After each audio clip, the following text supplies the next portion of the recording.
Testing, 1, 2, 3, 4. Testing. Hello, everybody.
Hello.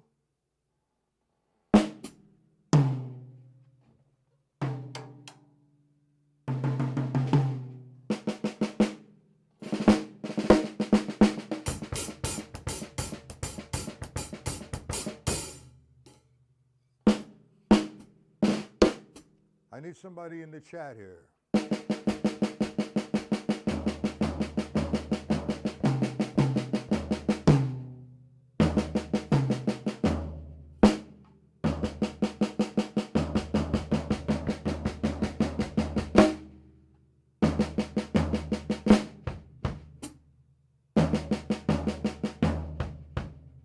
I'm not going to start the lesson until I get a few more people populated in the chat. I hope the visual is okay, and I hope the sound is better. I'm hopefully getting that at 2 channels. If there's a problem with that, please talk to me.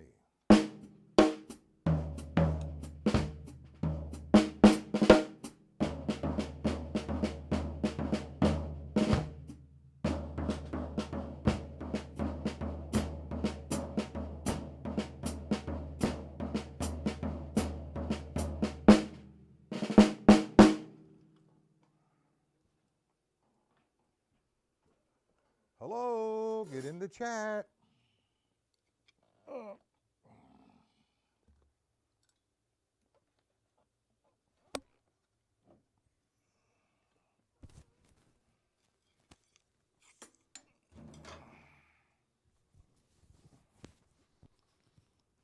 5 people are watching and nobody in the chat. Oh boy. All right, today I want to talk about my latest publication, and naturally it has to do with the stick control, and I labeled it as Stick Control Formulas.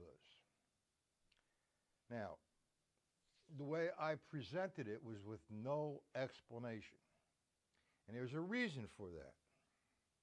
If you want it to be explained and go over it in detail, come to the lessons, 1 p.m. and 7 p.m. So you're actually purchasing a workbook. I hope I'm online here. With the teacher. Now, where do you get that? Come on, guys, get in the chat. At least say somebody is here.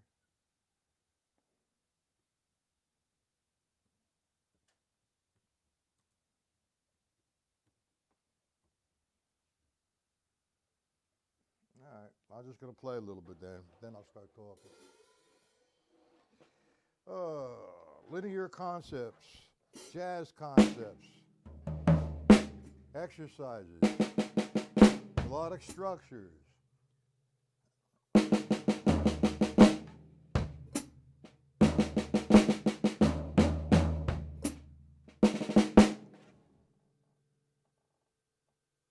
How you doing, Robert? Is there that much of a delay?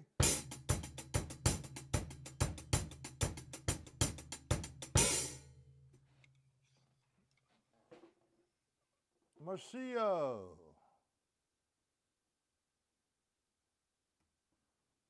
Okay, well, I only have 2 cameras set up, and I'll tell you, setting up the new soundboard was a journey.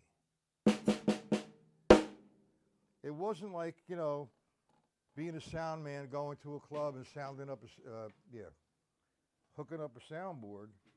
This was pretty involved.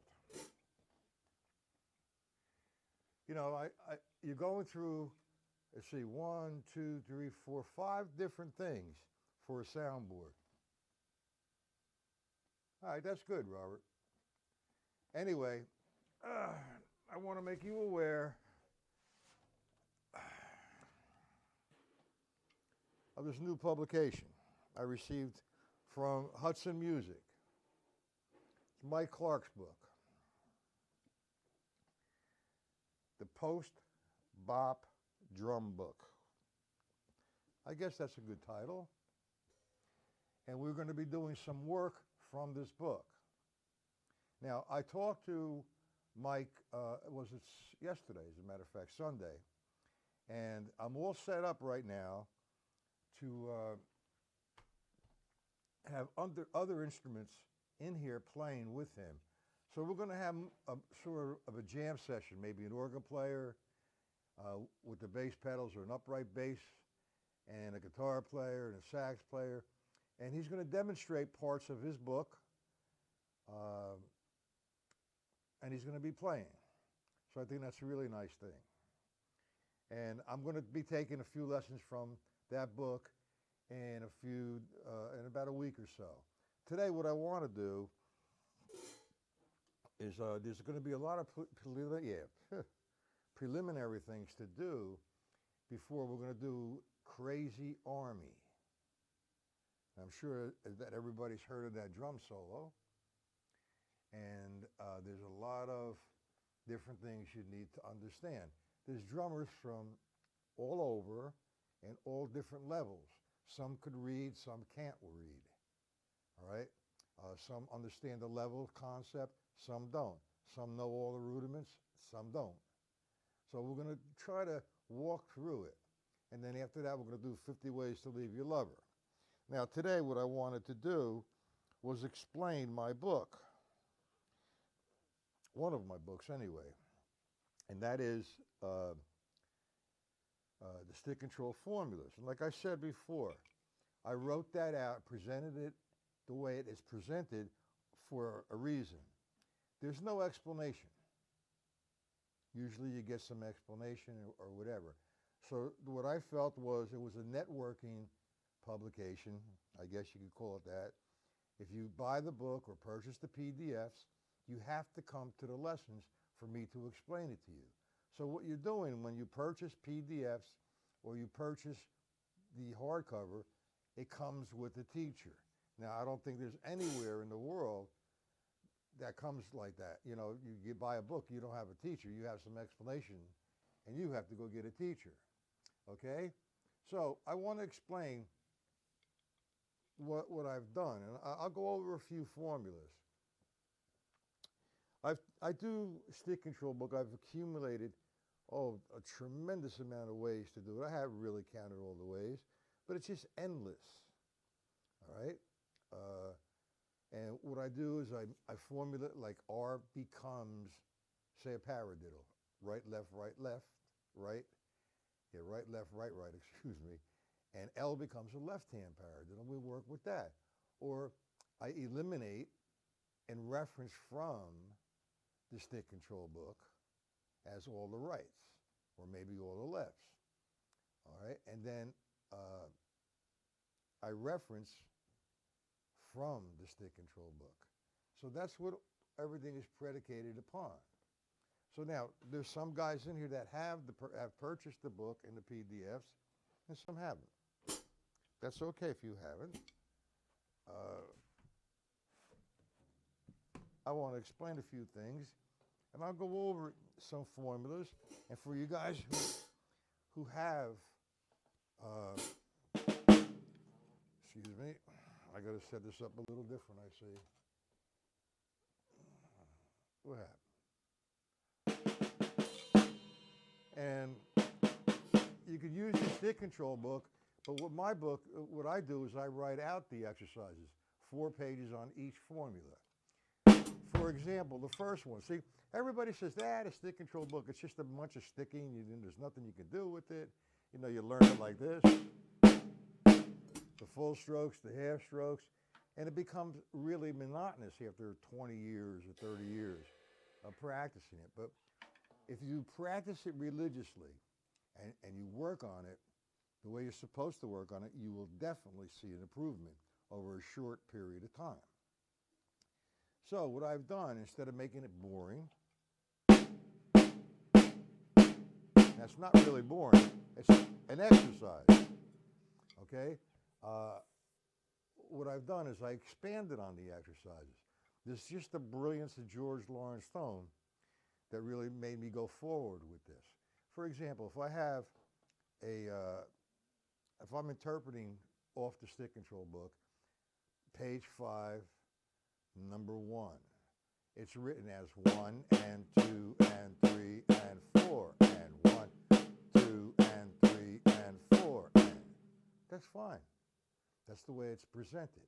Now, if I say, all right, I'm going to reference off that line, the way I'm going to reference it is I'm going to count it the same, but I'm going to eliminate the lefts. So that just gives me the rights. 1, 2, 3, 4. 1, 2, 3, 4.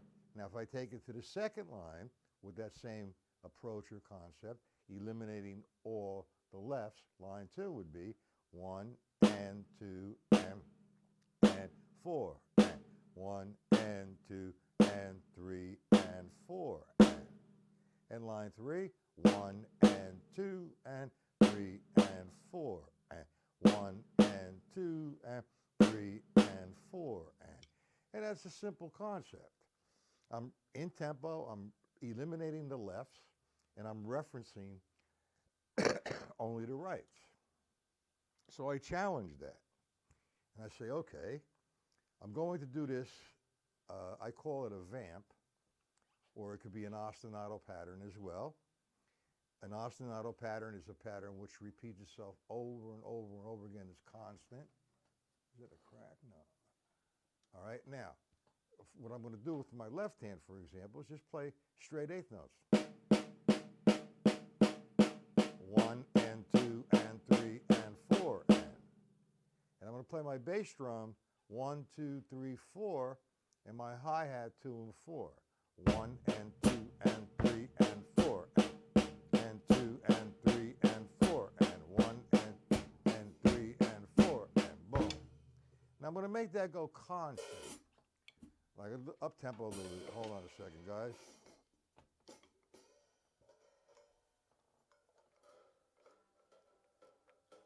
Hold on.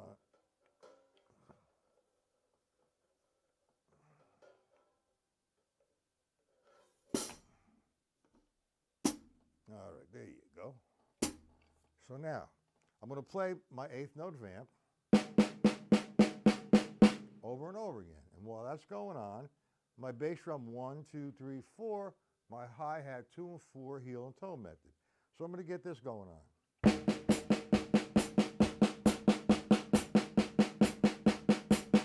That's going to be constant. So I refer to that as a vamp, but it also, because it's constant and it's going over and over again, it intersects with the definition of an ostinato. So I'm playing the ostinato. I'm going to do it slow at first. 1 and 2 and 3 and 4. As I'm playing that, I'm going to play against that as the reference we just did with line 1 of the stick control book. We took 1 and 2 and 3, 4. We're going to add another voice, which would be the floor tom-tom. So now we're going to have this. 1 and 2, 3, 4, 1, 2.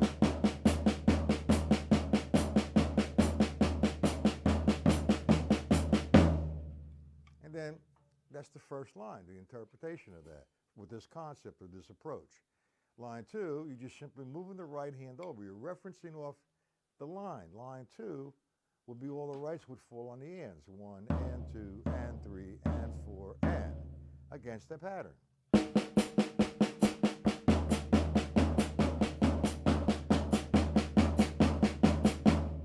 Now it's in the book, it's one of the formulas, and I wrote out 4 pages. All right, it's a simple pattern, but I wrote it out to the left side like this. And when I mean the left side, is my left hand is playing the 8th notes. When I put it to the right side, it's just the same thing, but the interpretation now becomes a little different. I mean, the same rather, but the interpretation, we're going to be interpreting the lefts. If I did line 1, it would be 1 and 2 and 3 and 4 and. But now I want to maintain a snare voice. And I'm going to put my left hand on a tom. 1, 2, 3, 4, 1, 2. That's line 1 on the reverse. Line 2.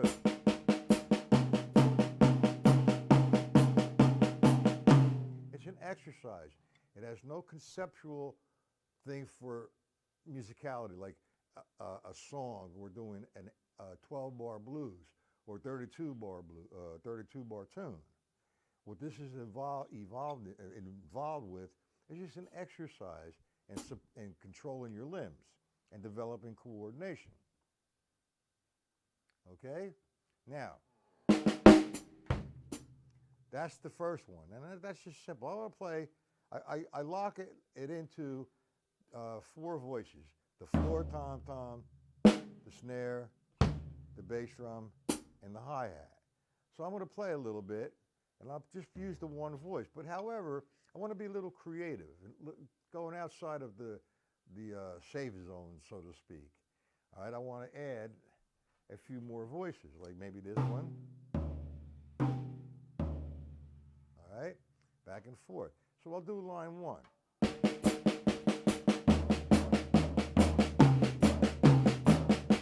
Line 2.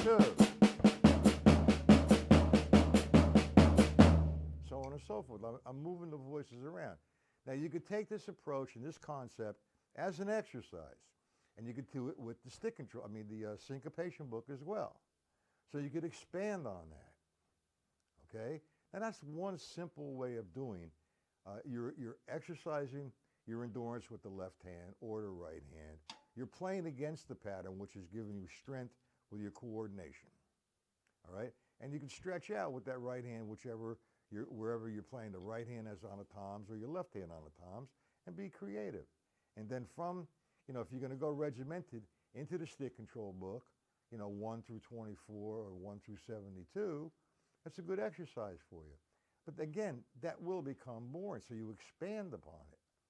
And you could play a melodic structure with the right hand against that pattern. All right? So it has all its stepping stones there. Start someplace and you grow. But one of the things that you want to do is be creative. Now, there's other ways to do that, and I'm going to take this off snares. Does that sound better? Hold on.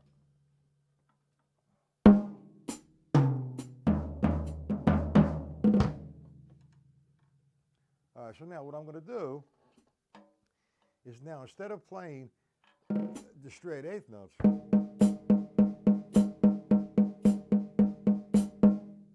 all right, I'm going to interpret the stick control book line 1 as all the rights are the bass drum and all the lefts are the floor tom-tom.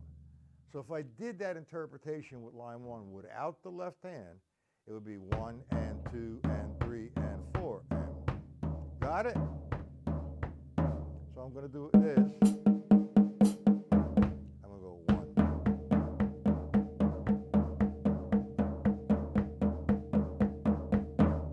Line 3.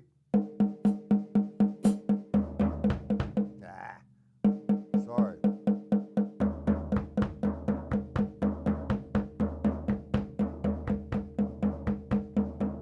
Simple.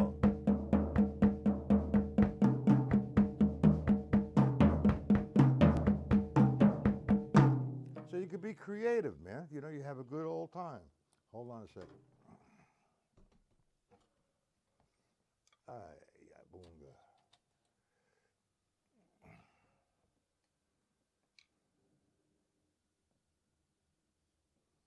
Do we all understand that?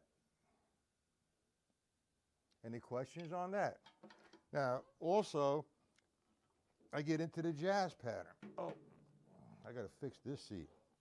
I get into the jazz pattern. And I interpret the stick control book, page 5, line 1, instead of interpreting it straight up and down. And there's a difference between straight up and down and swung, which is in my next book, which is the syncopated formulas, syncopation formulas. And that will be all explained, written out, and all in different exercise forms. Okay, so now, I take the first line, I have 1 and 2 and 4, and that's what's written. Okay, so now, that's straight up and down. I want to swing that, so it's going to be 1 and 2 and 3, 4. Okay? Now, if I say, okay, let me play that between the bass drum, using all the rights as the bass drum, and the lefts as the snare drum, you have 1, 2, and 3, and 4, and 1, 2, 3, 4. Line 2, 1, and 2, and 3, and 4, and 1, 2, 3, 4. Or you have line 3, 1, and 2. And we play the jazz time. Hi-hat, heel, and toe. I'm going to play line 1. Swung. All the rights are the bass drum. All the lefts are the snare drum. So I'm thinking 1 and 2 and 3, zap.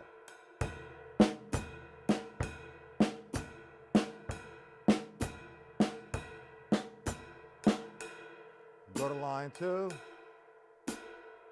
Reverse. 3, 4.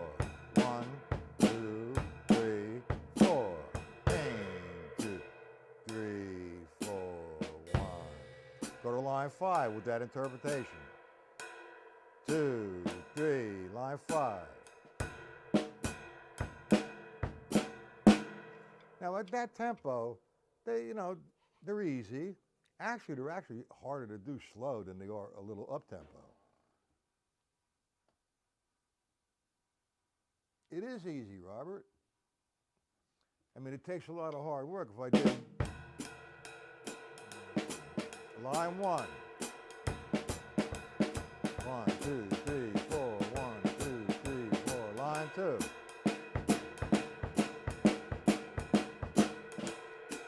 Line 3.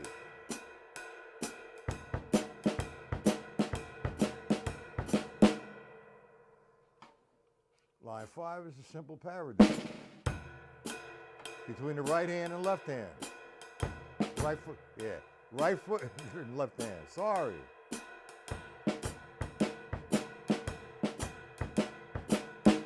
Now you made a statement there, which, thank you, it's a compliment. I make it look easy. Well, it was my first time doing that, and I'm going to share that with you. I get all frustrated and insane and, oh man, I can't do that. Why get lost? Well, if you really want that to work for you, no matter what you do and what you practice, the main ingredient, well, there's a couple main ingredients, but the first one is focus. The second one is control. All right? Now you're focusing on what you're doing and you're trying to control what you do. That control point is an individual thing. You might have control at an up tempo or a slower tempo or whatever tempo it might be. I would take it, if you're not familiar with it, I would take it slow. 1 and the 2 and the 3 and the 4 and the 1. That's slow. Now, you get into it and you focus in on something like that. That's slow. You most definitely, okay, who's this?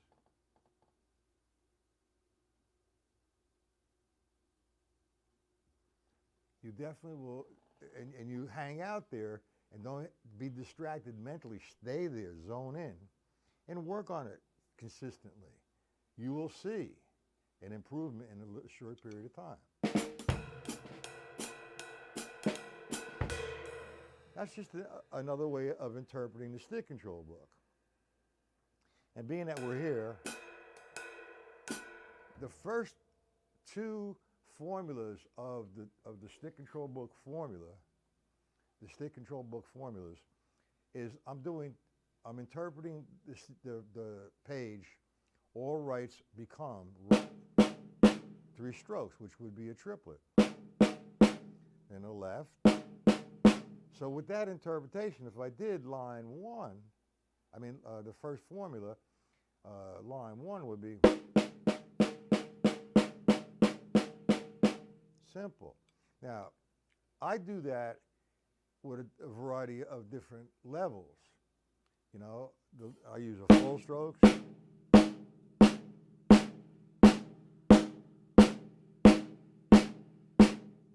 It's a hand exercise. I use a half stroke.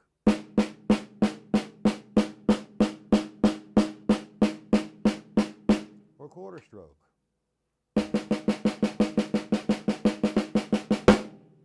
And I run the whole page down.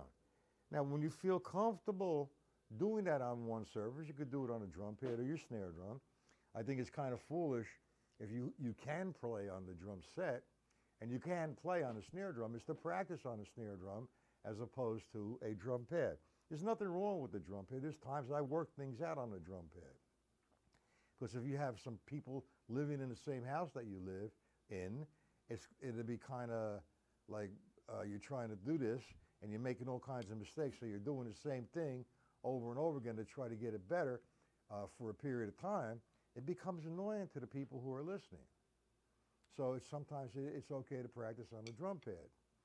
All right, now that's just the first part of it. I feel good with it. I put my bass drum now on 1, 2, 3, 4, my hi-hat on 2 and 4, heel on toe. Now, one of the objectives, other than the fact of staying in tempo, knowing your place inside of the exercise, is to develop the right hand and left hand to sound the same. Watch. Now, if you were in another room and you were listening to that, you should not be able to tell if I'm with my right hand or my left hand.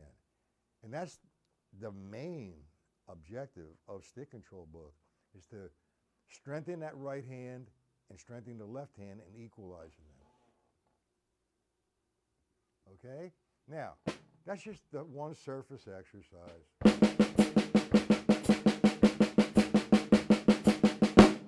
Now, if I did line 3, it would be.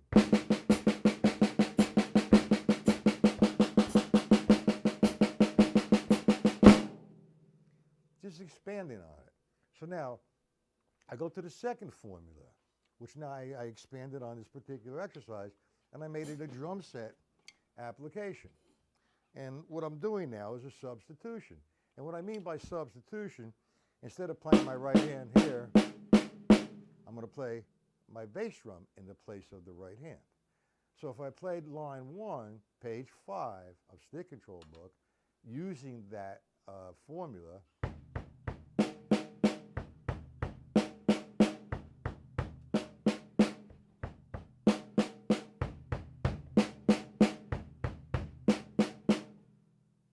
or line 3, 2 rights, 2 lefts, would be 1, 2, 3, 4. 1, 2, 3, 4. 1, 2, 3, 4. Now that's partial exercise there. Now I'll add this in there. But notice that right hand, and I did it before when I was playing it against the jazz time. Playing the bass drum and snare drum. I maintain a certain thing with that ride cymbal. And it's good to do. It's not an open time where I'm not playing melodically to a tune or jamming with the melody with the band. I'm playing a straight ahead jazz time. And when I play that, I like to make the 4 quarter notes all sound the same. This is very important. Notice that ride cymbal, when I played the 4 quarter notes, all sounded the same. So now we're going to play the straight ahead jazz pattern, which is this. 1 and the 2 and the 3, 4. So it becomes free stroke, down, a free stroke, down, a free stroke, bang.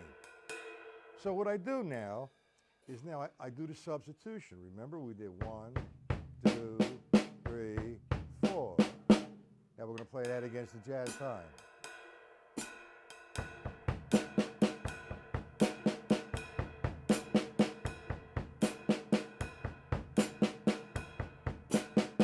Now, I don't care who you are. Well, yeah, I do. If you've been playing 10, 15, 20 years, you should be able to just nail that. But now, if that's brand new to you, and you're almost a little bit over a beginner, now you want to take it slow. 1 and the, 2 and the, 3 and the, 4 and the. That's where you want to be. Take it to that point. You have a consistent sound, consistent tempo, and you stay there for a while. And you start making it flow, and you feel comfortable, and you're developing strength. From that point, now you could up the tempo somewhat. Or you're not going to be able to blast these things out. I mean, that's a lot of footwork there. And another thing, too, once you accomplish this interpretation, what you want to do is develop that bass drum, because that's the workhorse. Actually, you know, your left hand, you're always using it. The bass drum, yeah, you could do it, but not for a long period of time as the left hand. So you want to take something like this. Eliminate the left hand, play the right foot, straight ahead triplets. And add the jazz time. 2, ding, 1. 1 and 2 and.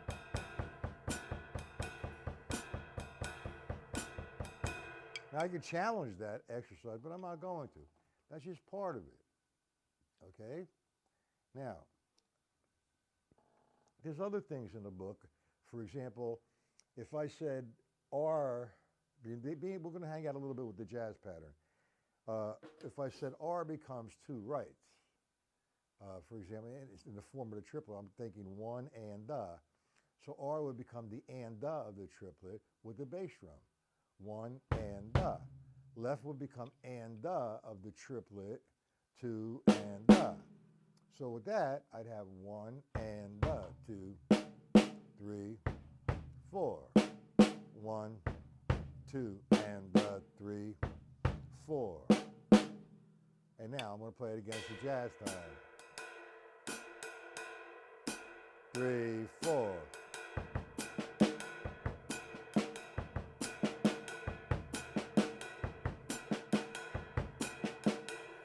Line 3.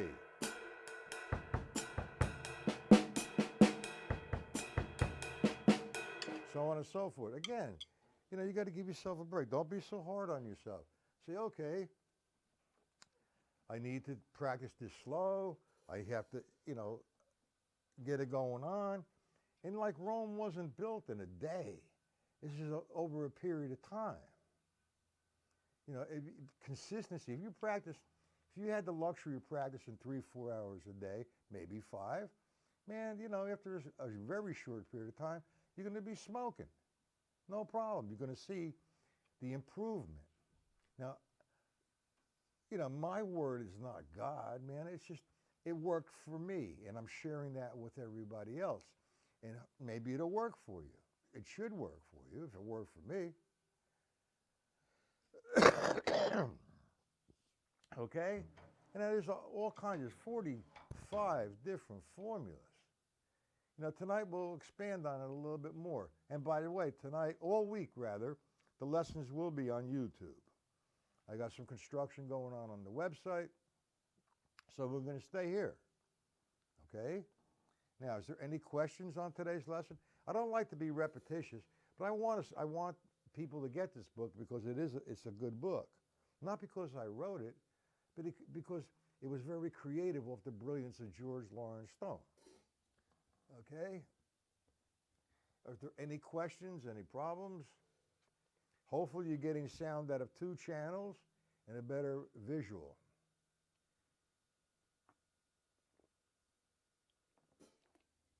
I did spend a tremendous amount of time with this. Okay, with all that being said, I will see everybody tonight. This channel, 7 p.m. Have at least the stick control book. And oh yeah, for the members, I'm going to send some PDFs in a day or two. The classic rudimental solo, Crazy Army. I'm going to break it down. We're going to have a whole lot of fun with it. It's a long solo, and it's a good journey into the rudiments. And sometime this week, 50 ways to leave your lover. Okay? Everybody happy with that one?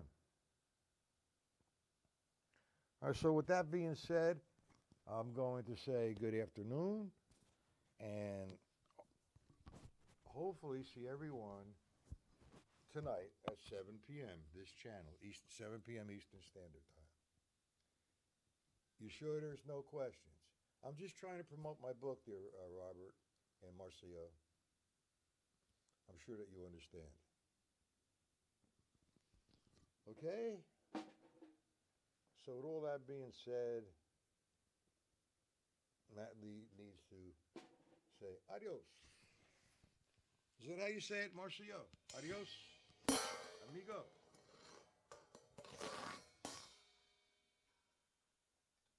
Bon dia, amigo.